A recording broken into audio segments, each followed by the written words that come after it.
بسم اللہ الرحمن الرحیم۔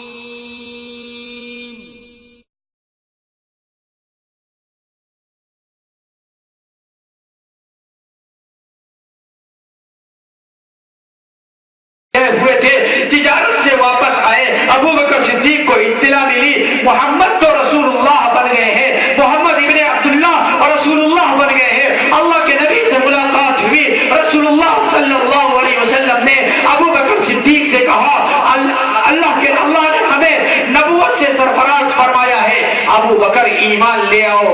ابو بکر صدیق نے کہا مد دلیل علی ما تدعی یا محمد، آپ نے نبوت کا دعویٰ کیا ہے، اس کی دلیل کیا ہے؟ ابو بکر صدیق نے دلیل مانگی اور میں نے کہا دلیل نہیں مانگی۔ اللہ کے نبی نے فرمایا الدلیل علی ما ادعی، جو میں نبوت کا دعویٰ کر رہا ہوں اس پر دلیل تمہارا وہ خواب ہے جو تم نے ملک شام میں دیکھا تھا۔ ابو بکر صدیق سے کہا میری نبوت کی دلیل وہ خواب ہے جو خواب تم نے ملک شام میں دیکھا تھا، کسی سے بیان نہیں کیا۔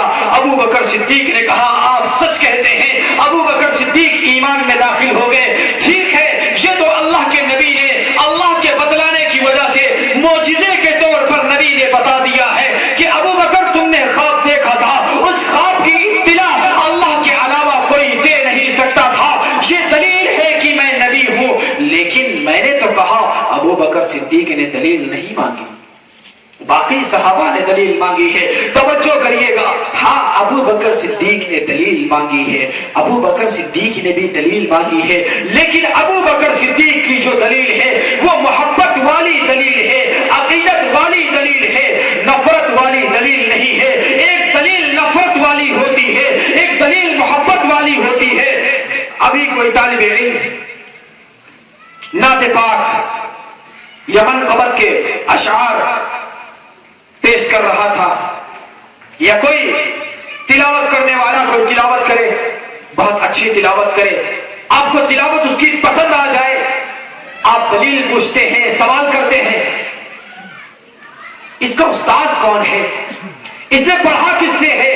جب آپ پوچھتے ہیں اس نے پڑھا کس سے ہے، آپ محبت سے پوچھتے ہیں، آپ عقیدت سے پوچھتے ہیں۔ ابو بکر صدیق نے بھی عقیدت سے پوچھا ہے۔ جو عقیدت سے پوچھتا ہے اس کو دلیل نہیں کہتے ہیں، محبت کہتے ہیں۔ اور جو کوئی اچھی تلاوت کرنے والا نہ ہو، اچھی نعت پڑھنے والا نہ ہو، آپ نفرت کے ساتھ، حقارت کے ساتھ، گھٹیا انداز میں پوچھیں گے اس کو کس نے پڑھایا ہے؟ یہ نفرت سے آپ پوچھتے ہیں، بے محبتی سے پوچھتے ہیں، بے عقیدتی سے پوچھتے ہیں۔ تمام صحابہ نے اس محبت اور عظمت سے نہیں پوچھا ہے جس محبت اور عظمت کے ساتھ ابو بکر صدیق نے پوچھا ہے۔ ابو بکر صدیق نے محبت والی دلیل مانگی ہے۔ اللہ کے نبی نے دلیل دی ہے، جو خواب تم نے شام میں دیکھا تھا اس خواب کو یاد کرو۔ کیا کہا تھا راہب عالم نے کہ ایک نبی آئے گا، اس نبی کے تم وزیر بنو گے اور اس کے مرنے کے بعد تم اس کے خلیفہ بنو گے۔ اللہ کے نبی نے تعبیر بتائی ہے۔ اللہ کے نبی کے صحابہ اکرام نے اس صحابی کو دو خصوصیتیں خاص طور پر حاصل ہیں۔ ایک خصوصیت تو یہ ہے اس کی صحابیت کا انکار کرنے والا مسلمان باقی نہیں رہتا ہے۔ دوسری اس کی خصوصیت یہ ہے کہ اس صحابی نے نبی سے جو دلیل مانگی ہے وہ محبت والی دلیل مانگی ہے، باقی نے دلیل مانگی ہے عناد والی دلیل مانگی ہے، اس نے محبت اور عقیدت والی دلیل مانگی ہے۔ ابو بکر صدیق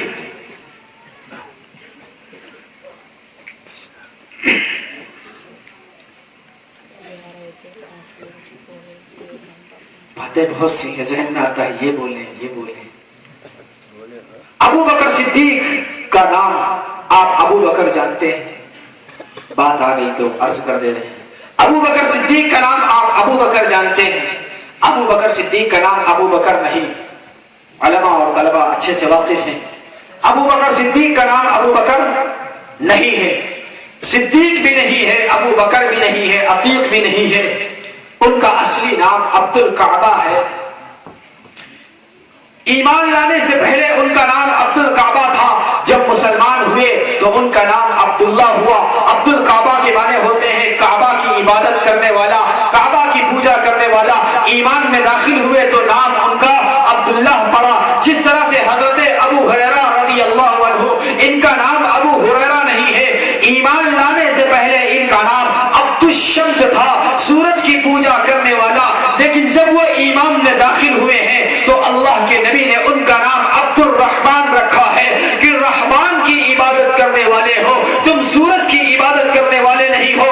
دیکھو ابو بکر صدیق کا نام تو عبداللہ ہے، لیکن عبداللہ نام دنیا میں بہت کم لوگ جانتے ہیں. سارے لوگ ابو بکر جانتے ہیں، صدیق جانتے ہیں. اللہ کا کچھ نظام ایسا ہے، اللہ کا کچھ دستور ایسا ہے، خدا کا کچھ قانون ایسا ہے. کبھی کبھی اللہ کسی کے نام کو پردے میں ڈال دیا کرتا ہے اور کسی کے کام سے خوش ہو کر کے اس کے کام کو عام کر دیا کرتا ہے. اللہ کسی کے نام کو پردے میں ڈال دیا کرتا ہے اور کسی کے کام اور مشن سے خوش ہو کر کے اس کے مشن کو عام کرنے کے لیے اس کے دوسرے نام کو مشہور کر دیا کرتا ہے. ابو بکر صدیق ابو بکر اس لیے مشہور ہوئے. ابو بکر کے معنی ہوتے ہیں سبقت کرنے والا، پہل کرنے والا، آگے بڑھنے والا. اللہ کے نبی نے ایمان کی دعوت کی ہے، ابو بکر نے پہل کیا ہے، ایمان قبول کر لیا ہے. اللہ کے نبی نے چندے کا اعلان کیا ہے، ابو بکر نے پہل کیا ہے، سارا گھر کا مال لا کر چندے میں دے دیا ہے. ابو بکر صدیق رضی اللہ عنہ پہل کرنے والے ہیں. اللہ کے نبی نے شادی کرنی چاہیے کنواری بیٹی کو دینے میں ابو بکر صدیق نے پہل کی ہے. ہر موقع پر پہل کرنے والے کو ابو بکر کہتے ہیں. اس لیے اللہ کے نبی کے اس صحابی کا نام عبداللہ یہ مشہور نہیں ہوا، ابو بکر مشہور ہو گیا. بالکل اسی طرح سے صحابہ اکرام کے بعد دنیا کا سب سے بڑا عالم، صحابہ اکرام کے بعد دنیا کا سب سے بڑا عالم، سید الفقہاء، سید المحدثین، سید المجتہدین، امام اعظم ابو حنیفہ رحمت اللہ علیہ کا بھی مسئلہ ہے. ان کا نام امام اعظم نہیں ہے، ان کا نام ابو حنیفہ نہیں ہے، ان کا نام نعمان ہے. لیکن نعمان نام کم مشہور ہوا، امام اعظم زیادہ مشہور ہو گیا، ابو حنیفہ زیادہ مشہور ہو گیا.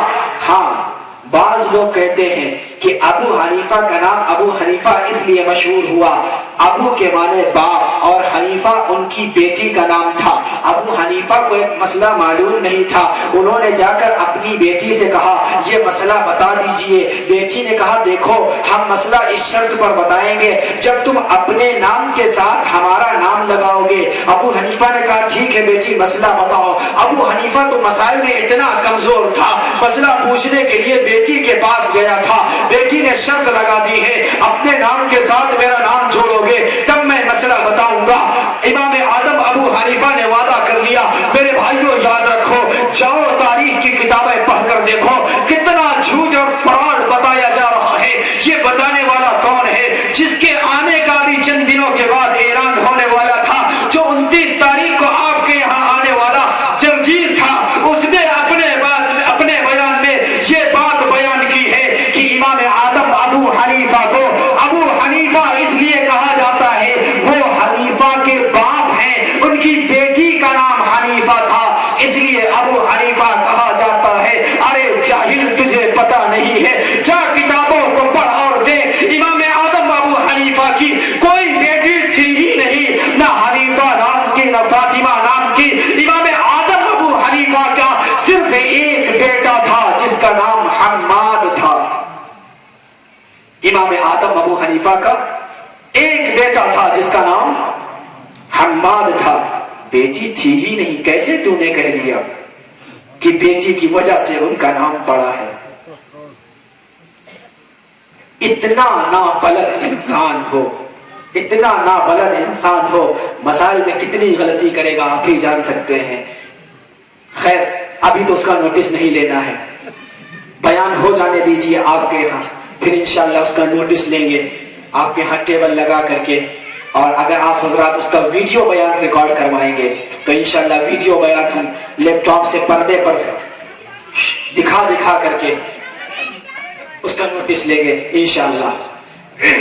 ابھی نوٹس نہیں لینا ہے. ابھی تو یہ بات کہنا چاہتا ہوں کہ عبداللہ نام کم مشہور ہوا، ابو بکر زیادہ مشہور ہوا. اسی طرح سے نعمان کم مشہور ہوا، ابو حنیفہ زیادہ مشہور ہو گیا. کیوں؟ حنیفہ کہتے ہیں دین خالص کو، واتبع ملت ابراہیم حنیفہ.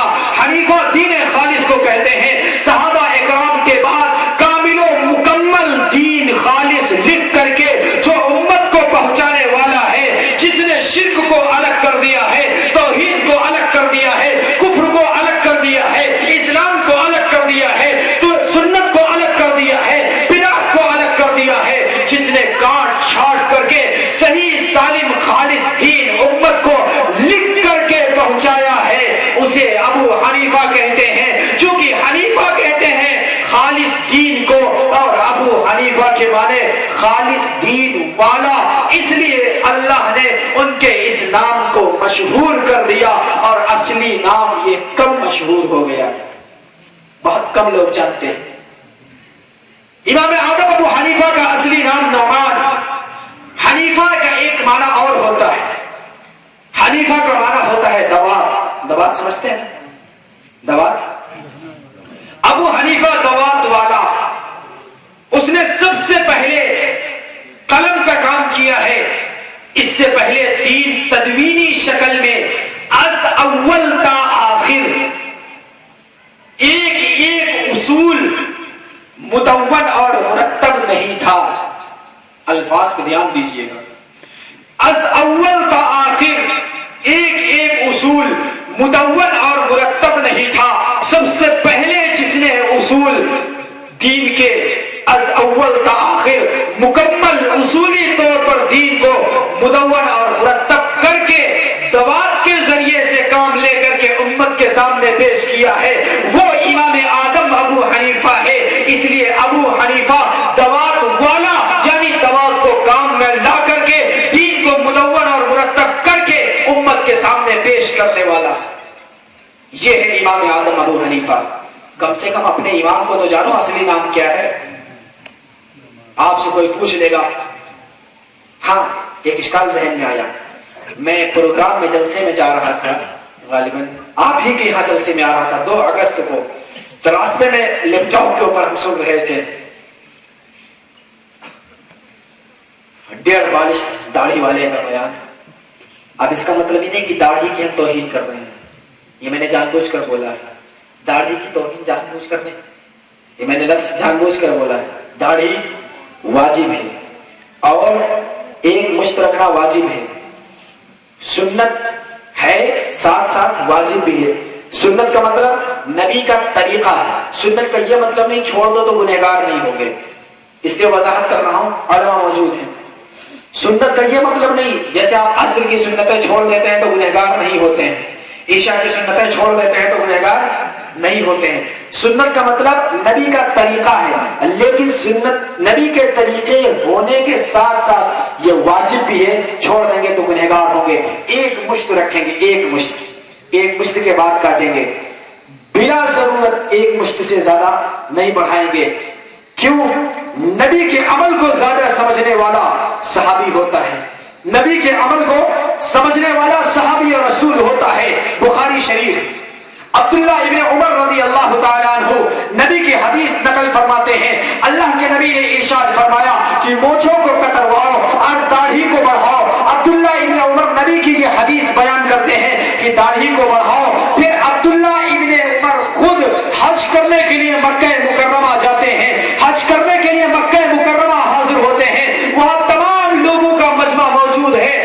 اللہ کے نبی کے یہ پیارے صحابی عبداللہ ابن عمر اپنے ہاتھ سے داڑھی کو اس طرح سے پکڑتے ہیں اور لوگوں کے سامنے ایک مشت کے بعد کاٹ دے رہے ہیں. بتانا یہ چاہتے ہیں عبداللہ ابن عمر کہ نبی کا اصل طریقہ یہ ہے کہ ایک مشت آپ داڑھی رکھیں، بلا ضرورت ایک مشت سے نہ بڑھائیں، چہرہ بھی خوبصورت نہیں لگتا ہے. عبداللہ ابن عمر صحابی رسول ہیں، ان سے زیادہ تو آپ صحیح مطلب نہیں سمجھیں گے. اچھا ہم یہ نہیں کہتے، وضاحت کرنا پڑتا ہے نا بار بار، ہم یہ نہیں کہتے ایک مشت کے بعد ناجائز ہے. توجہ، وضاحت نہیں کریں گے تو جانے کے بعد پھر اشکالات ہوں گے. اور کہاں؟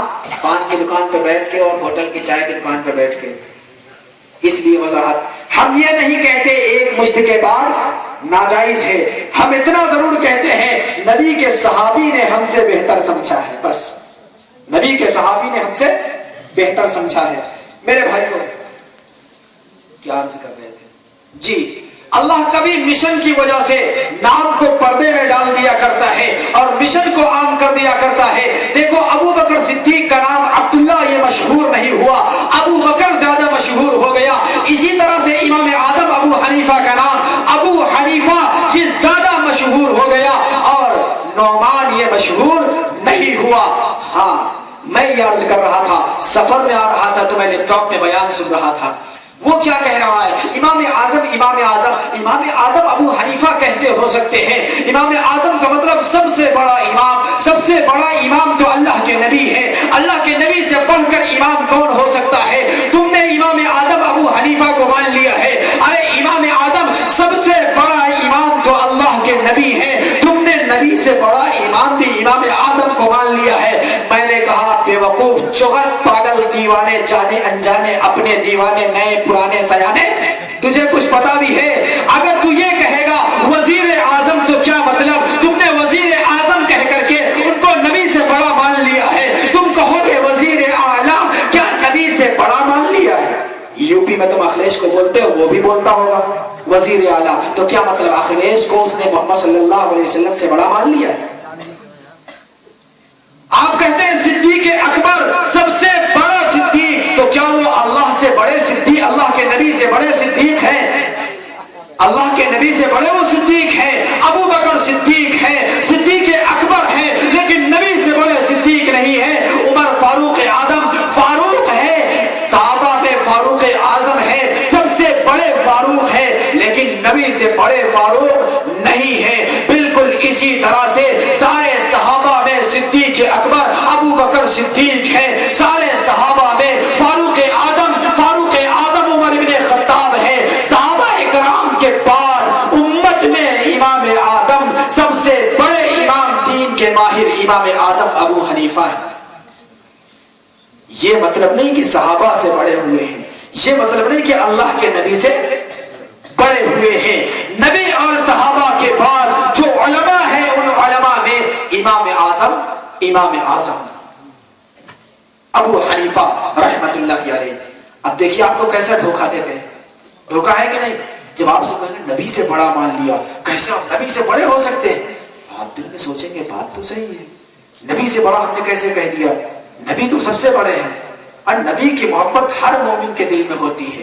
جیسے یہ بات آتی ہے تو پھر دل نبی کی محبت کی طرف کھنچتا ہے. ہم تو نبی کو حضرت سفیان ثوری رحمت اللہ علیہ غالباً انہی سے یا کسی اور عالم دین سے پوچھا گیا, سوال کیا گیا.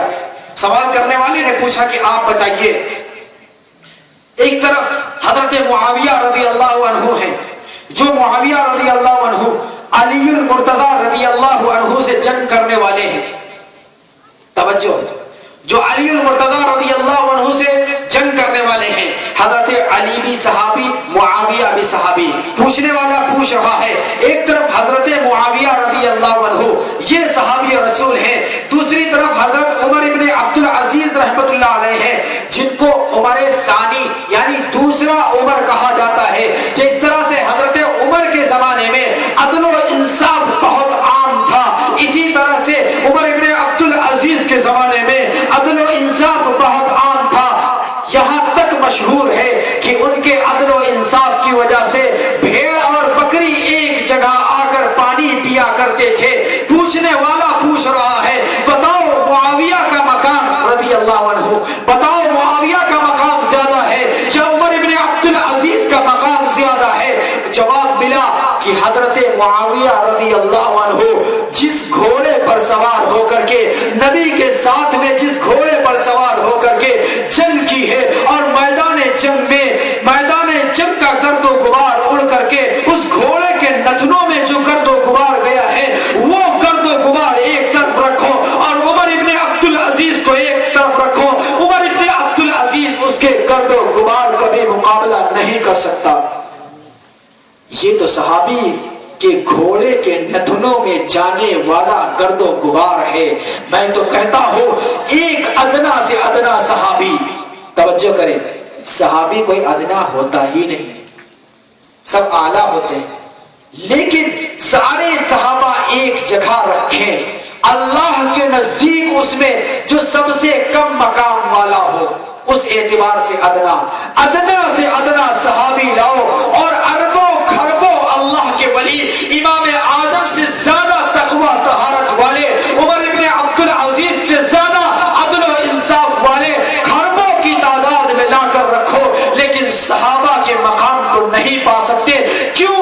میں نے شروع میں بتایا، صحابہ کو مقام صحابیت کی وجہ سے ملتا ہے، وہ صحابی ہے، یہ صحابی رسول نہیں ہے، لہذا اس کی عظمتوں کا مقابلہ نہیں کر سکتا ہے.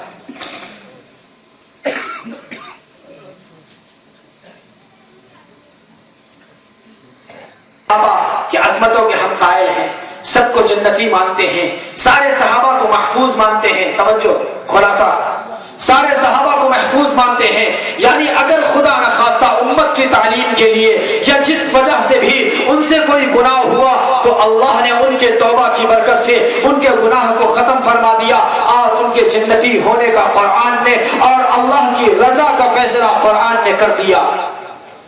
ہم سارے صحابہ کو جنتی مانتے ہیں، لیکن صحابہ کو معصوم نہیں مانتے ہیں، نبی کو معصوم مانتے ہیں. کچھ ہیں جو نبی کو بھی معصوم نہیں مانتے ہیں، اور کچھ ہیں جو نبی کے بعد 12 کو معصوم مانتے ہیں. دوسری بات،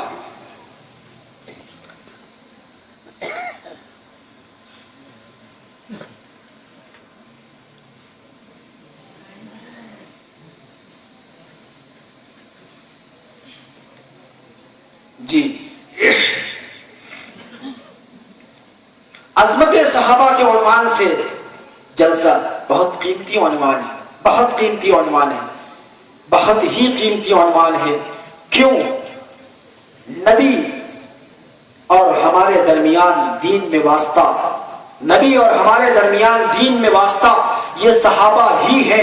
اگر صحابہ کی صداقت پر، ان کی سچائی پر، ان کی دیانتداری امانتداری پر ہمیں یقین اور اعتماد نہ ہو، پھر ہمارا دین محفوظ نہیں رہتا ہے، پھر ہمارا دین محفوظ نہیں رہتا ہے. صحابہ کے ذریعے سے ہی دین ملا ہے، صحابہ کے ذریعے سے ہی نماز ملی ہے، صحابہ کے ذریعے سے ہی قرآن ملا ہے.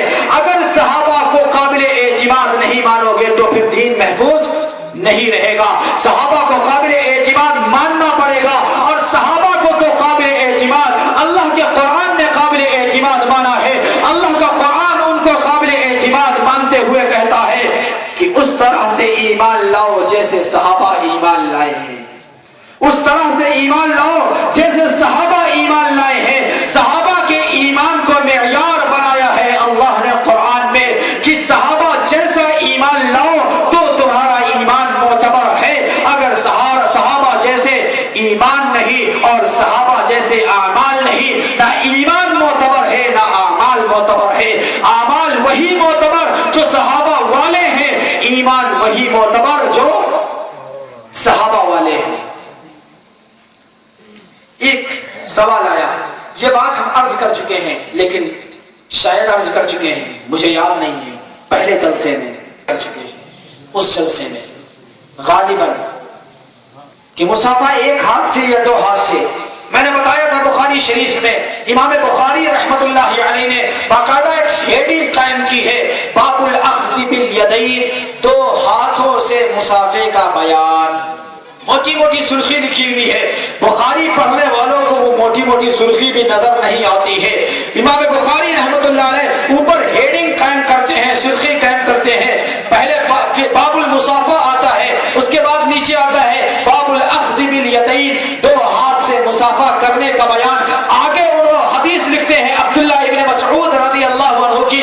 عبداللہ ابن مسعود فرماتے ہیں علمنی النبی صلی اللہ علیہ وسلم التشہد، نبی نے مجھے تشہد سکھایا ہے. التحیات للہ والصلوات والطیبات، آخر تک مجھے نبی نے یہ تشہد سکھایا وَكَفِّي بَيْنَ كَفَّيْهِ، نبی تشہد سکھا رہے تھے، ہم اپنا ہاتھ نبی کے ہاتھوں میں دیے ہوئے تھے، نبی کا ہاتھ میرے دونوں ہاتھوں میں تھا، نبی کا ہاتھ میرے دونوں ہاتھوں میں تھا۔ اللہ کے نبی کے صحابی فرما رہے ہیں نبی مجھے تشہد سکھا رہے ہیں، ہم نبی کا ہاتھ اپنے دونوں ہاتھوں میں لیے ہوئے ہیں، صحابی رسول مصافحہ کر رہے ہیں تو دو ہاتھوں سے مصافحہ کر رہے ہیں۔ اچھا ایک صاحب نے کہا کہ صحابی دو ہاتھ سے مصافحہ کر رہے ہیں، نبی تو دو ہاتھ سے مصافحہ نہیں کر رہے تھے، یہ تو حدیث میں نہیں لکھا ہوا ہے کہ نبی دو ہاتھ سے مصافحہ کر رہے تھے، صحابی دو ہاتھ سے کر رہے تھے۔ اچھا میں یہ کہتا ہوں کیا حدیث میں یہ لکھا ہوا ہے کہ اللہ کے نبی ایک ہاتھ سے کر رہے تھے؟ توجہ کریے، بات نہ کریے بھائی، بات نہ کریے۔ حدیث میں یہ لکھا ہوا ہے کہ صحابی کے دونوں ہاتھوں میں نبی کا ہاتھ تھا۔ سوال کرنے والا کہہ رہا ہے کہ صحابی کے ہاتھ دو تھے، لیکن حدیث میں یہ تو نہیں لکھا ہوا ہے کہ نبی کے بھی ہاتھ دو تھے۔ تو میں نے کہا کہ نبی کے ہاتھ دو نہیں تھے، ایک ہی تھا، یہ کیا اس میں لکھا ہوا ہے کہ نبی کا ایک ہی ہاتھ تھا دوسرا نہیں تھا؟ یہ بھی تو لکھا ہوا نہیں ہے۔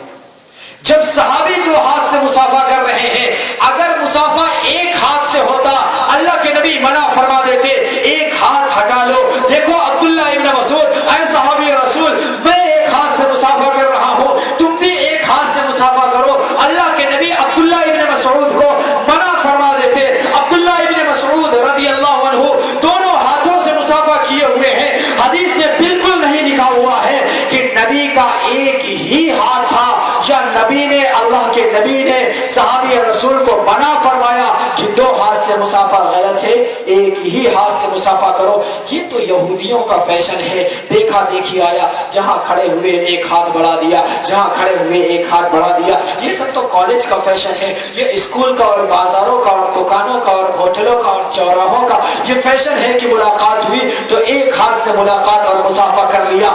یاد رکھو اصل محبت تجربہ کر کے دیکھ لو، یہ تجربے کی بات ہے۔ محبت جب ہی ظاہر ہوتی ہے جب دو ہاتھوں سے مصافحہ ہوتا ہے۔ سچی محبت، دلی پیار اور قلبی لگاؤ اسی وقت ظاہر ہوتا ہے جب مصافحہ دو ہاتھوں سے ہوتا ہے۔ ایک ہاتھ سے مصافحے کے موقع پر واقعی دل کی گہرائیوں والی محبت ظاہر نہیں ہوتی ہے۔ یہ تجربے کی بات ہے، یہ حدیث کے حوالے سے نہیں ہے۔ اللہ کے نبی کی یہ مصافحے کا بیان ہے۔ مصافحے کا مسئلہ تو میرے بھائیوں دور کا ہے، مصافحے کا مسئلہ تو دور کا ہے، مصافحے کا مسئلہ دور کا ہے۔ پہلے تو عظمت صحابہ کے عنوان سے دیکھو، مصافحے کا مسئلہ دور کا ہے، عظمت صحابہ کے عنوان سے دیکھو۔ ہم نے بتایا سارے صحابہ محفوظ ہیں، یعنی گناہ ان کے کھاتے میں نہیں رہا، لیکن نواب صدیق حسن خان اپنی کتاب میں لکھتا ہے 5 صحابی ہیں، یہ اہل حدیث ہے، یہ غیر مقلد ہے، اپنے آپ کو سلفی کہنے والا ہے، نواب وحید الزما، اگر نام مسٹیک ہوا ہو تو چینج کر لیجئے، نواب وحید الزما اپنی کتاب میں لکھتا ہے 5 صحابہ فاسق ہیں، 5 صحابہ فاسق ہیں۔ وہ 5 صحابہ کو فاسق کہنے والا ہے، اور کتنے مشہور صحابی کو اس نے فاسق کہا؟ اس نے کہا حضرت معاویہ فاسق ہیں۔ جو معاویہ کو فاسق کہنے والا، ارے حضرت معاویہ کون ہے؟ امت کے ماموں جان ہیں۔ حضرت معاویہ امت کے ماموں جان ہیں۔ کیوں؟ اللہ کا قرآن کہتا ہے کہ نبی کی جتنی بیویاں ہیں یہ امت کی مائیں ہیں۔ نبی کی بیوی جو ہے حضرت معاویہ رضی اللہ عنہ کی بہن ہے۔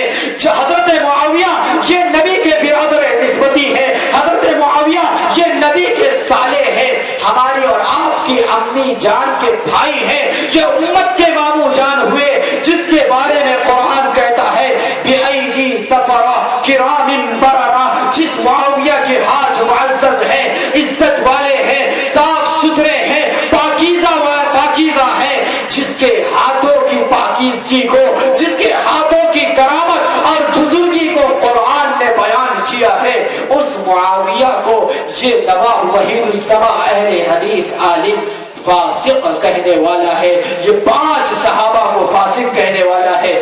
میں نے کہا نہیں، سارے صحابہ عظمت والے ہیں، پہلے صحابہ کا مسئلہ ہے۔ جب تم صحابہ کی عظمتوں کے قائل نہیں ہوگے تو مسائل کا مسئلہ تو بعد میں آتا ہے۔ میں نے پہلے ہی عرض کر دیا تھا، جب دل میں عظمت ہوتی ہے، جب دل میں عقیدت ہوتی ہے تو کسی کا عمل زندگی میں آتا ہے۔ دل میں عقیدت اور عظمت نہ ہو تو کسی کا عمل زندگی میں نہیں آتا ہے۔ جب تم صحابہ کی عظمت ہی کے قائل نہیں ہوگے تو صحابہ کے اعمال زندگی میں نہیں آئیں گے۔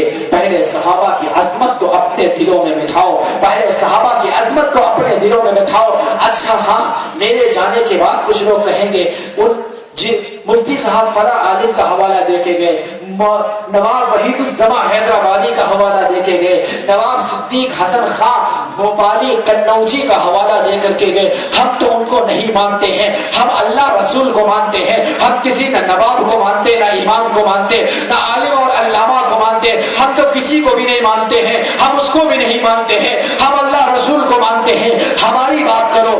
اچھا سبحان اللہ، آپ اللہ رسول کو مانتے ہیں، آپ کسی نواب کو نہیں مانتے ہیں، تو پھر میں آپ سے سوال کروں گا، آپ وہاں جدے میں بیٹھ کر کے، آپ سعودی میں بیٹھ کر کے، نبی کے شہر میں بیٹھ کر کے، نبی کے شہر میں بیٹھ کر کے، نبی کے شہر میں بیٹھ کر کے، نبی کے شہر میں بیٹھ کر کے اللہ کے محبوب ولیوں کے خلاف، اللہ کے محبوب ولیوں کے خلاف تم سی ڈی ریکارڈ کرواتے ہو۔ کبھی تم نے ان کے خلاف، وحید الزماں کے خلاف بھی کوئی سی ڈی ریکارڈ کروائی ہے؟ کبھی تم نے نواب صدیق حسن خان کے خلاف بھی کوئی سی ڈی ریکارڈ کروائی ہے؟ تم نے امام اعظم ابو حنیفہ کے خلاف سی ڈی ریکارڈ کروا دی ہے؟ تم نے شیخ الحدیث حضرت مولانا محمد زکریا رحمت اللہ علیہ کے خلاف سی ڈی ریکارڈ کروا دی ہے؟ تم نے ہمارے اور آپ کے امام مجدد دین و ملت حکیم الامت مولانا اشرف علی تھانوی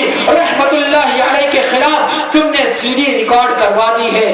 اگر یہ غلط تھے، اگر یہ غلط تھے، اگر یہ غلط تھے تو پھر آپ کو چاہیے تھا ان کے خلاف بھی ویڈیو بیان ریکارڈ کرواتے۔ آپ نے کیوں نہیں ریکارڈ کروایا؟ آپ ان کی کتابیں خود چھاپتے ہو اور تقسیم کرتے ہو۔ میں ابھی 3 سال پہلے لکھنؤ میں تھا، ایک مسجد میں تھا، میں نے جمعے میں بیان کیا، 10 منٹ کا مختصر سا بیان تھا۔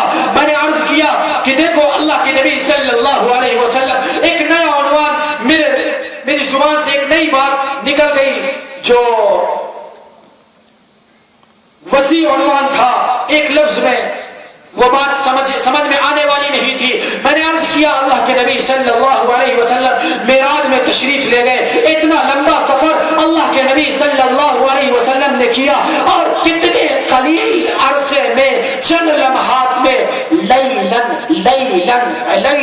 تنوین کے ساتھ انتہائی کم رات کے حصے میں نبی نے اتنا لمبا سفر طے کیا ہے۔ اللہ کے نبی صلی اللہ علیہ وسلم کی عمر قریب 52 سال کی ہوئی۔ اللہ کے نبی ام ہانی کے گھر میں تشریف آرام فرما تھے۔ اللہ کے نبی ام ہانی کے گھر سے حتیم کعبہ میں آئے، وہاں چاہے زمزم پر اللہ کے نبی کے سینے کو چاک کیا گیا، وہاں سے اللہ کے نبی مدینہ منورہ پہنچے، 2 رکعت نماز ادا فرمائی۔ جبرائیل نے فرمایا 2 رکعت نماز ادا کرو، اللہ کے نبی نے 2 رکعت نماز ادا فرمائی۔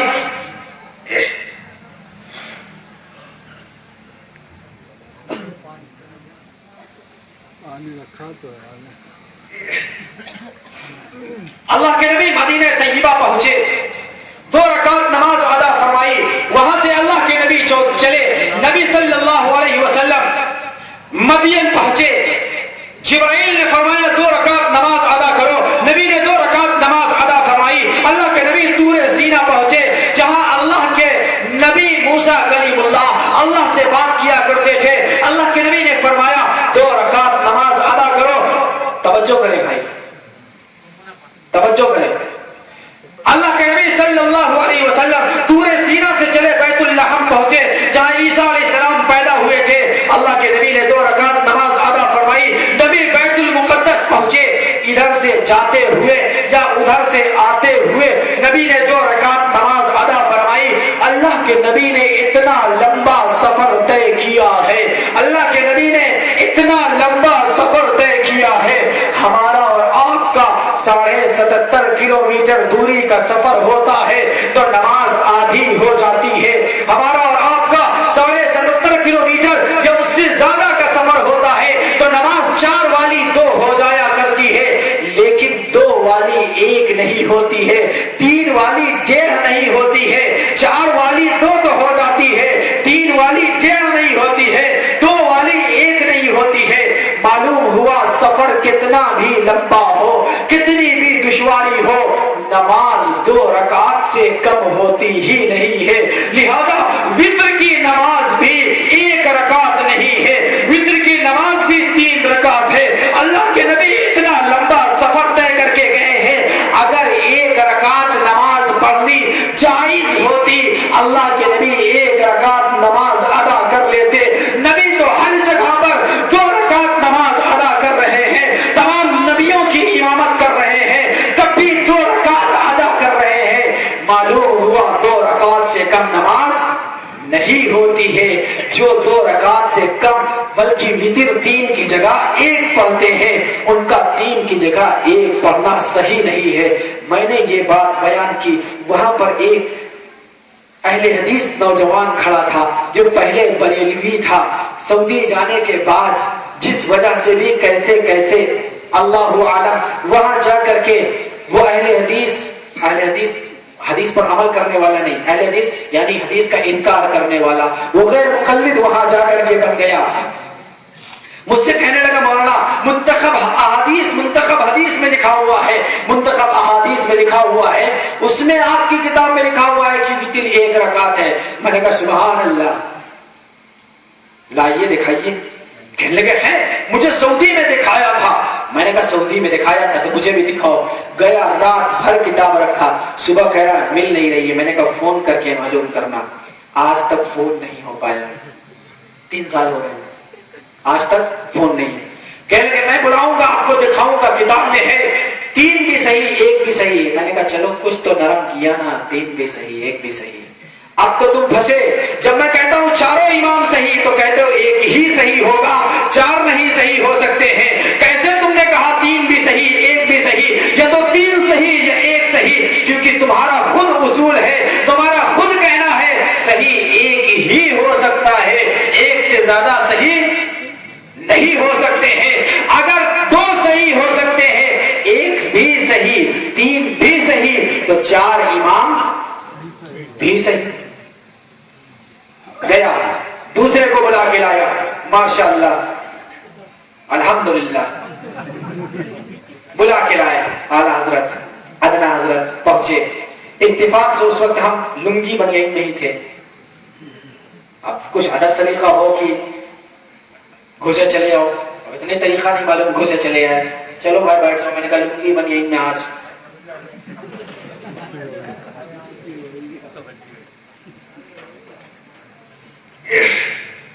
آگے ماشاءاللہ کتاب لے کر کے آئے۔ کون سی کتاب؟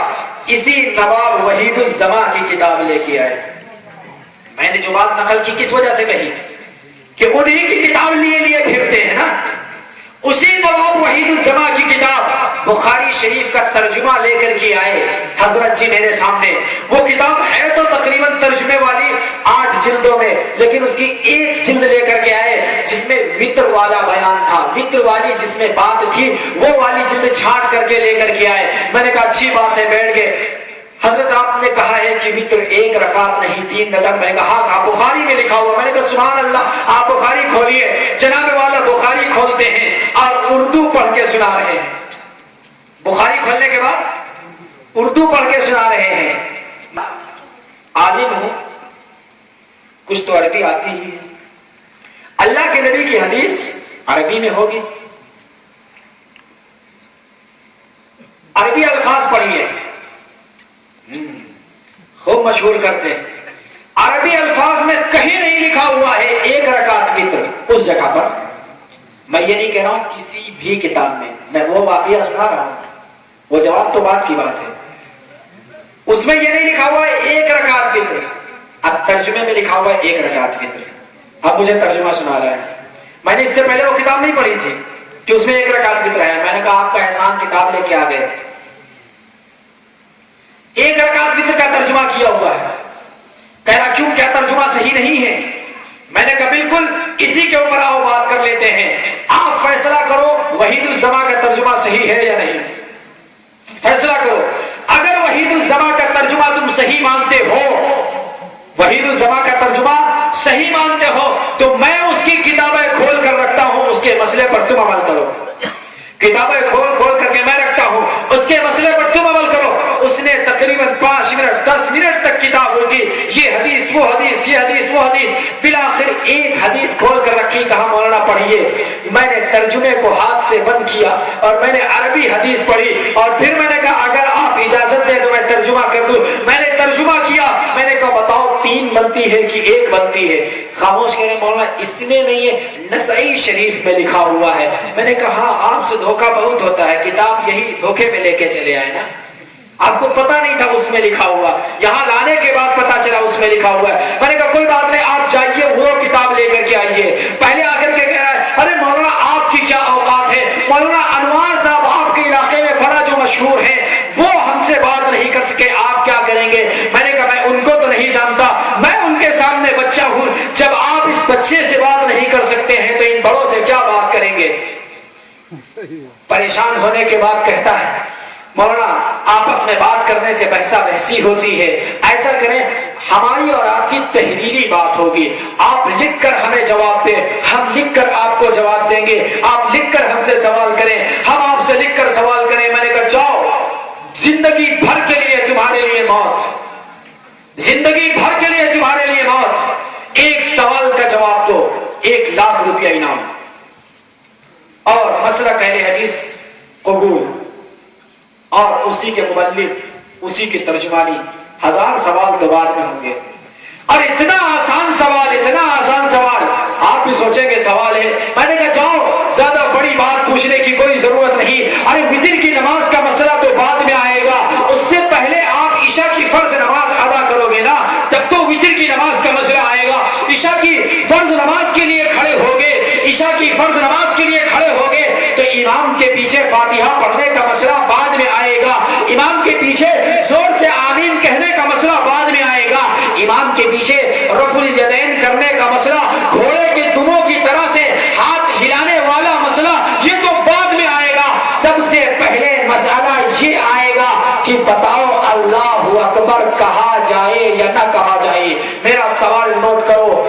امام اللہ اکبر زور سے بولتا ہے، مقتدی اللہ اکبر آہستہ بولتا ہے، اکیلے نماز پڑھنے والا اللہ اکبر آہستہ بولتا ہے. جاؤ دنیا کی کوئی حدیث کی کتاب اٹھا کے دکھاؤ، نبی نے کہاں فرمایا ہے امام زور سے اللہ اکبر کہے گا، مقتدی آہستہ اللہ اکبر کہے گا، تنہا نماز پڑھنے والا آہستہ اللہ اکبر کہے گا؟ کہاں نبی نے فرمایا ہے اگر امام زور سے اللہ اکبر نہ کہے، آہستہ اللہ اکبر کہہ دے، بتاؤ نبی کی نماز ہوگی، امام کی نماز ہوگی یا نہیں؟ اگر ہو جائے گی تو حدیث دکھاؤ، نہیں ہوگی تو حدیث دکھاؤ. مقتدی آہستہ اللہ اکبر کہتا ہے، اگر وہ زور سے اللہ اکبر کہہ دے مقتدی کی نماز ہوگی یا نہیں؟ اگر ہو جائے تو حدیث دکھاؤ، نہیں ہوگی تو حدیث دکھاؤ. ایک ہی تو سوال ہے، باقی مسائل تو بات کے. کرو سوال.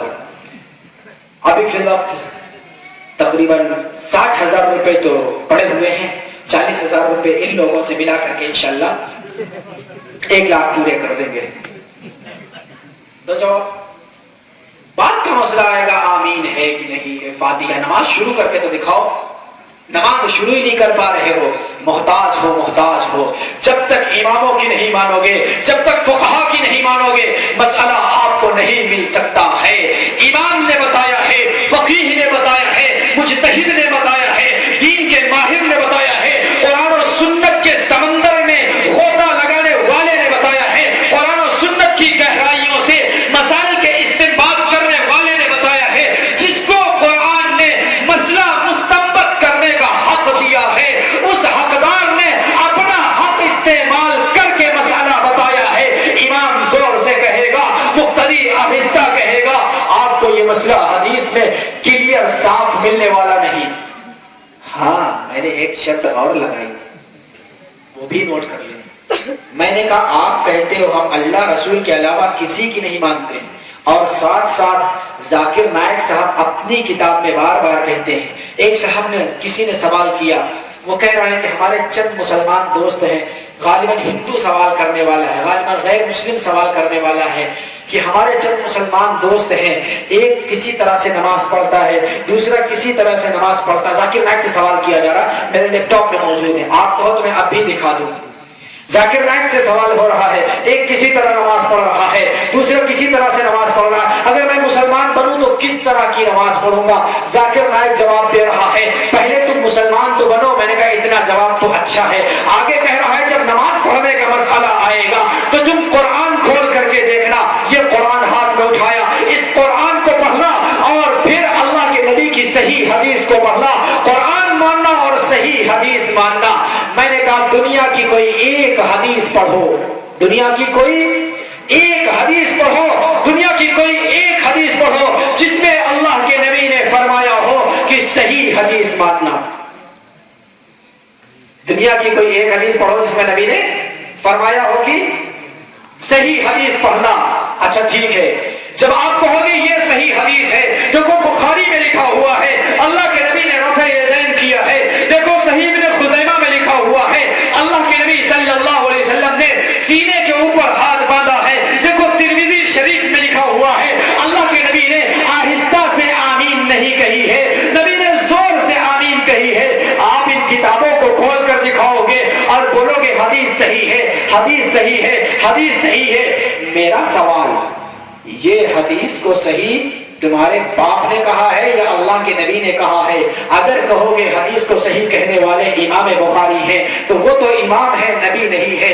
اگر کہو گے حدیث کو صحیح کہنے والے امام ترمذی، امام مسلم ہیں، وہ تو امام ہے، وہ تو اللہ کے نبی نہیں ہے۔ تم بات مانتے ہو اللہ کے نبی کی مانتے ہو، بات مانتے ہو قرآن کی مانتے ہو، لہذا یاد رکھنا اگر مسئلہ کسی بھی کتاب میں کھول کے دکھاؤ، یہ بات بھی نوٹ کرو، اور جب آپ کے جامع مسجد کے پاس جرجیس بیان کرنے کے لیے آئے، کوئی بھی حدیث دنیا کی پڑھے، فوراً لکھ کر کے دو، آپ یہ بھی سنائے کہ اللہ کے نبی نے یہ حدیث کو صحیح کہا ہے۔ اگر وہ کہے ابن تیمیہ نے صحیح کہا ہے، علامہ ابن حجر اسقلانی نے صحیح کہا ہے، علامہ شمس الدین ذہبی نے صحیح کہا ہے، ابن قیم نے صحیح کہا ہے، ناصر الدین البانی نے صحیح کہا ہے، بولو یہ سارے نبی ہیں کیا؟ بات سمجھ میں آ رہی ہے؟ فوراً سوال کرو، جانے مت دینا، فوراً سوال کرو، جانے مت دینا۔ کچھ تو کام آپ بھی کرو نا، یا تو ہمیں آمنے سامنے بلا لو، تو بار بار بول رہے ہیں نا، ہمیں یا تو آمنے سامنے بلا لو۔ اچھا ایک جگہ پر کچھ اعتراضات بھی ہم حل کرتے ہیں۔ ایک جگہ پر ایک صاحب نے عرض کیا، آپ ہی میں سے ہوں گے، یہاں نہیں کہیں اور، ایک صاحب نے عرض کیا مولانا یہ اچھی چیز نہیں ہے، اس سے لڑائی ہوتی ہے، یہ سب بحثہ بحثی مناظرہ لڑائی جھگڑا یہ اچھی چیز نہیں۔ میں نے کہا میں کب کہتا ہوں لڑائی جھگڑا کرو، کیونکہ مناظرے سے کوئی فائدہ۔ میں نے کہا میں کب کہہ رہا ہوں مناظرہ کرو، مناظرہ نہ کرو، مذاکرہ کر لو تبلیغی جماعت والا،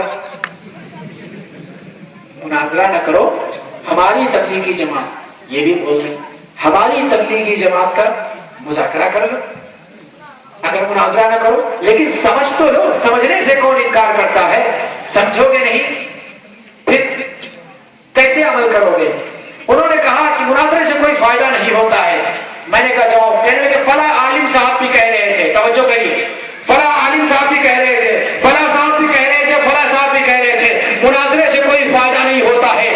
نوٹ کرو مسلمانوں، تم بھی نوٹ کرو، نوٹ کریں، اہل علم بھی نوٹ کریں، مناظرہ سے ہمیشہ فائدہ ہو کر ہی رہتا ہے۔ نوٹ کرو، مناظرے سے ہمیشہ فائدہ ہو کر ہی رہتا ہے۔ کیوں؟ مناظرے کے دو مقصد ہوتے ہیں، جب تک مقصد ہی نہیں جانو گے تو کیا ہوگا؟ مناظرے کے دو مقصد ہوتے ہیں۔ نمبر ایک مقصد یہ ہوتا ہے جو حق بات کے خلاف کام کرنے والا ہوتا ہے، اللہ اس کے دل میں حق بات ڈال دے، وہ غلط کو چھوڑ کر کے حق کو قبول کر لے۔ ایک مناظرے کا مقصد یہ ہوتا ہے، اور دوسرا مناظرے کا مقصد یہ ہوتا ہے کہ حق والے حق پر جمے رہیں، حق سے ہٹنے نہ پائیں۔ اگر باطل حق کی طرف نہیں آتا ہے تو کم سے کم مناظرے کی برکت سے حق والے حق پر